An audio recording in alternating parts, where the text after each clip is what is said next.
Invité à s'exprimer sur l'hommage que certains supporters de l'homme souhaitent rendre à Bernard Tapie, Christophe Dugarry n'a pas été tendre envers l'ancien président du club phocéen. Si le projet d'un fils pour son père et visiblement, ça ne plaît pas à tout le monde.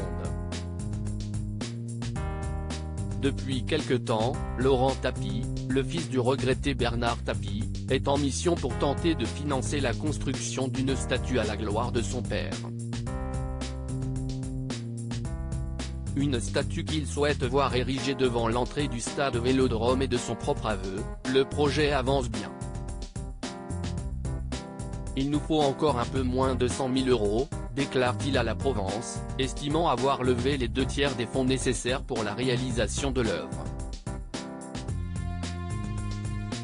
Personnage clivant s'il en est, Bernard Tapie est adulé par une majorité des supporters marseillais, tant il a transformé le club à son arrivée.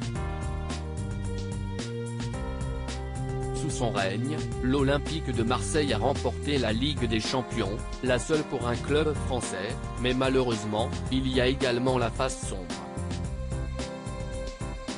Épinglé pour avoir soudoyé des joueurs adversaires, le club phocéen va être relégué en 2e division française.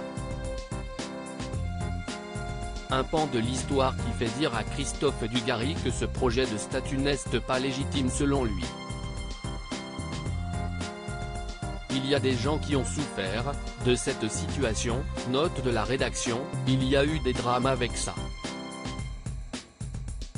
Il y a eu des vies brisées, s'est insurgé l'ancien footballeur dans l'émission Roten sans flamme le 14 septembre. Très remonté face à un Jérôme Roten beaucoup plus enclin à voir le projet arriver à son terme, Christophe Dugarry ne démord pas.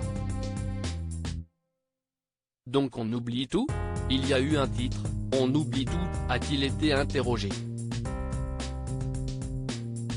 Pour le grand copain de Zinedine Zidane, qui a évolué 2 saisons à l'Homme, il est normal d'avoir une opposition à ce projet de statue. Est-ce que les gens ont le droit de trouver que la part sombre de Bernard Tapie ne mérite pas d'avoir une statue?